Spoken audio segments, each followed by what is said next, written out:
Tujuan rumah tangga itu ada dua. Yang satu mendekatkan diri kita pada Allah. Karena itu tolong periksa sampai sekarang, kira-kira antum di rumah sudah mendekat kepada Allah atau belum. Salatnya, mengajinya, kebersamaannya. Bertakwalah karena antum itu dititipkan pasangan dan suatu saat akan ditanya. Yang kedua, mohon fokus ke sini. Tujuan berumah tangga itu untuk melahirkan sakinah, ketenangan, ketentraman. Jadi kalau antum sudah puluhan tahun berumah tangga, belasan tahun gak pernah tentram, itu artinya ada cara yang keliru menjalani proses rumah tangganya. Karena itu, untuk melahirkan ketentraman, saya tidak bahas panjang karena waktu kita sudah habis. Bawalah mawaddah dan rahmah ke rumah. Itu caranya. Mawaddah dan rahmah. Apa itu mawaddah? Singkatnya begini. Mawaddah itu dari kata maddah, artinya cinta yang diwujudkan dalam bentuk perhatian fisik, materi. Contoh, antum sebelum menikah kan lihat dari fisiknya dulu ya. Bapak lihat ibu itu kan dari cantiknya, anggunnya, baiknya, perangainya, tegaknya, kan? Ibu lihat bapak juga begitu kan? Gantengnya, tampannya, menawannya, kumisnya, dompetnya. Itu mawaddah. Oke? Nah, antum bawa itu sampai berangkat ke rumah tangga. Mohon maaf, jangan waktu 6 bulan pertama sebelum menikah perhatian banyak, ya. Traktirannya banyak, hadiahnya banyak, setelah menikah hilang. Kelanggengan sakinah di rumah tangga itu bisa dijaga dengan perhatian mawaddah. Coba misal, Nabi itu termasuk istrinya itu seringkali ngasih hadiah. Aisyah memasakkan makanan kesukaan Nabi.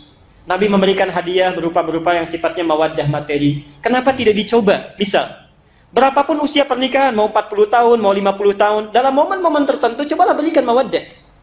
Istri misalnya, dalam momentumnya, anak lahir, ya, atau hari pernikahan tiba, tidak ada salahnya antum bawa mawaddah. Tidak perlu yang mewah, masuk rumah, ada sekuntum bunga, walaupun usia sudah 50 tahun, ya. Subhanallah ketemu dengan istrinya, Mama, ini hari pernikahan kita, ingatkah tentang akad yang pernah saya sampaikan seharum bunga yang saya bawa ini? Itu subhanallah. Itu indah. Ya. Siap? Apa enggak salah ini? Baik. Rahmah, perhatikan. Ini saya serius pada bagian yang terakhir. Ini apa? Air ya. Sekarang bayangkan. Ini ada minuman. Ibu sudah siapkan bekal dari rumah. Papa mau ke kantor. Minuman disiapkan, minuman kesukaannya. Subhanallah. Di lampu merah ada orang minta minum karena kehausan. Kira-kira suami akan memberikan tidak? Pak? Ibu sudah siapkan minuman kesukaan, dibikin semalaman. Di jalan ada orang kehausan tidak bisa minum. Minta kepada kita untuk bisa diberikan minuman. Dikasih tidak? Umumnya pasti dikasih. Umumnya. Ya. Mohon maaf. Sifat mawaddah itu tidak selamanya kekal. Pasti akan terbagi. Di cinta itu jangan diukur dari sifat materi saja, fisik saja. Kalau sudah hilang yang fisiknya, cintanya bisa luntur.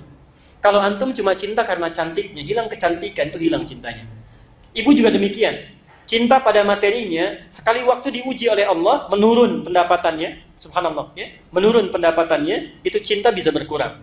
Maka ikatlah dengan rahmah, ini bagian yang terakhir. Rahmah inilah perhatian yang lahir dari hati yang paling dalam. Kalau ini dikeluarkan, cinta akan bertahan dan tidak akan pernah pindah ke lain hati.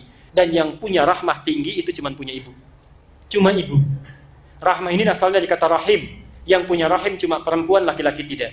Kenapa disebut dengan rahim? Karena ibu rela memberikan kasih sayang terdalam pada sosok yang ada di dalam rahim itu, walaupun dia rela menderita, kanan susah, miring kiri sulit, pegal capek, yang penting yang di dalam itu tenang.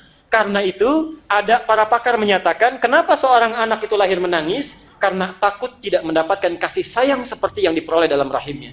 Kalau ibu rumah tangga ingin langgeng, maka berikan rahmah lebih tinggi dibandingkan dengan mawaddah. Contoh, pernah nggak ibu praktekkan kalau suami pergi ke kantor, itu kenapa tidak diantar sampai ke pintunya? Kemudian titipkan dengan kata-kata, perhatikan.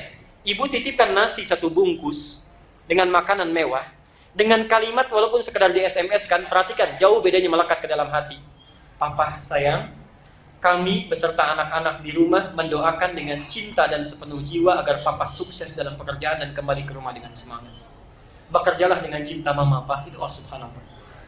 Itu akan dibawa sampai ke kantor itu. Gak bisa dibagi itu. Gak bisa dibagi. Suami lihat yang bagus pun di kantor, misal, ini cantik fisiknya lebih daripada istri, itu mikir 2 kali. Kamu cantik, tapi belum tentu bisa punya rahmat seperti istri saya. Kalau saya masuk angin, dia bisa kerokin saya. Itu kepikiran. Karena itu ibu tampilkan mawaddah dan rahmah, insya Allah ketenangan itu akan diraih. Saya tutup dengan kisah terakhir, dan ini nyata. Ini nyata. Ibu bapak, kita akhiri pertemuan kita, dengarkan kisah ini dan praktekkan dalam kehidupan. Mawaddah dan rahmah. Di Karawang, ada sebuah keluarga sangat soleha. Suami istri sudah punya 3 anak. Bayangkan, sudah punya 3 anak. Suami soleh, istri soleha, anak-anak soleh. Satu kali, suami itu sedang pulang dari pekerjaannya, capek luar biasa, lelah dan lapar. Masuk ke rumah, subhanallah, disambut oleh istri, dicium tangannya, ditenangkan jiwanya. Begitu duduk di meja makan, kata suaminya, "Ma, tolong buatkan mie." Istri masih sibuk di dapur. Ibu perhatikan, subhanallah, Pak ya. Saya berikan dalilnya dulu, nanti buka Quran surat 91. Ayat 7 sampai dengan 10. Perhatikan sini, saya cepat. Apa yang terjadi? "Ma, tolong minta," katanya, "buatkan mie dulu, karena masakan belum jadi."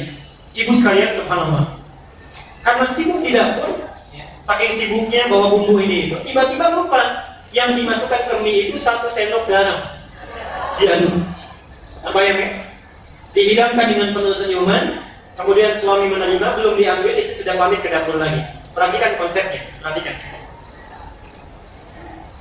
Saya ingin tanya bapak dulu. Kalau bapak jadi sosok suami pada saat itu, dihadapkan pada makanan demikian, beliau kemudian menyendok 1 sendokan, rasanya sudah terbayang, apa yang bapak lakukan?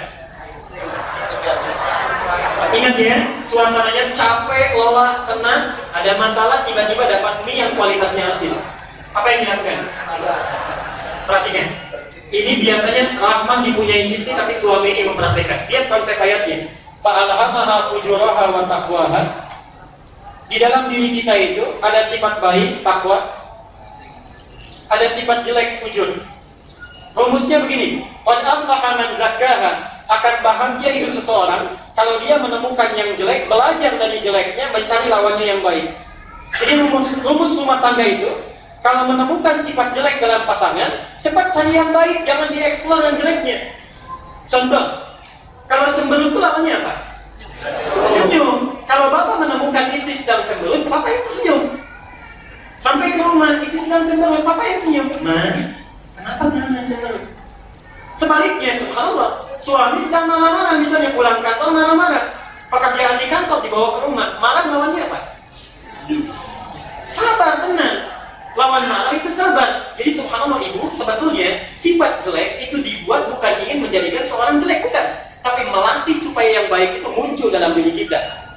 Cemberut diciptakan bukan ingin menjadikan istri cemberut, Pak, tapi supaya senyum itu bisa lahir dalam diri kita yang paling indah. Nah, marah ibu diciptakan bukan ingin membuat suami menjadi pemarah, bukan, tapi melatih kesabaran ibu itu supaya muncul dan muncul dengan sempurna. Jadi berbahagialah kalau punya suami sedang marah. Akhirnya sedang dilatih kesabaran kita supaya muncul. Perhatikan, tadi mie rasanya apa? Lawan asin apa?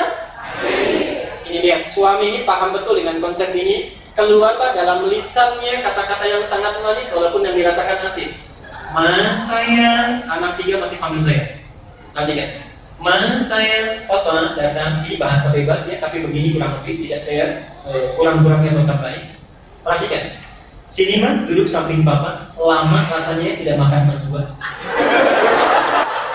Enggak marah.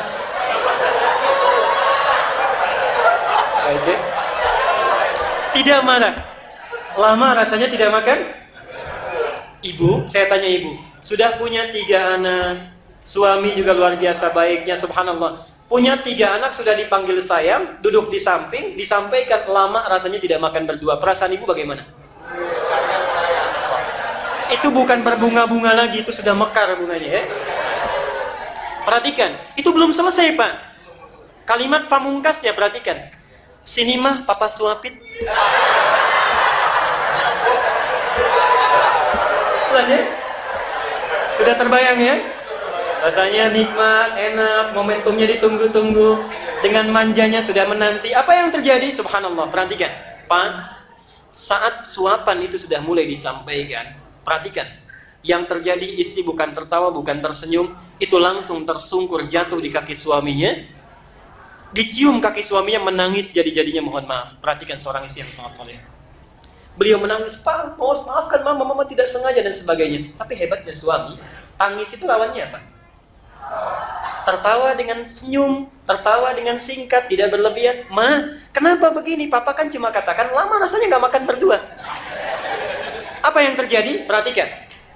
Tadi kan lapar ya? Lama, capek, penat luar biasa. Perhatikan, dari rumus ini saja. Apa yang terjadi? Diangkat istrinya, pergi ke dapur sama-sama, hilang laparnya, hilang penatnya. Yang tumbuh itu cinta, masak sama-sama, cinta mulai bersemi. Persoalan sementara, cuma gara-gara mie asin. Yang lahir itu cinta yang luar biasa semerbaknya. Kadang-kadang Allah memberikan masalah bukan ingin membuat kehidupan rumah tangga bermasalah, tapi untuk belajar dari situ supaya cinta itu terus bertanam. Rumusnya, yang kecil jangan diperbesar, yang besar kecilkan.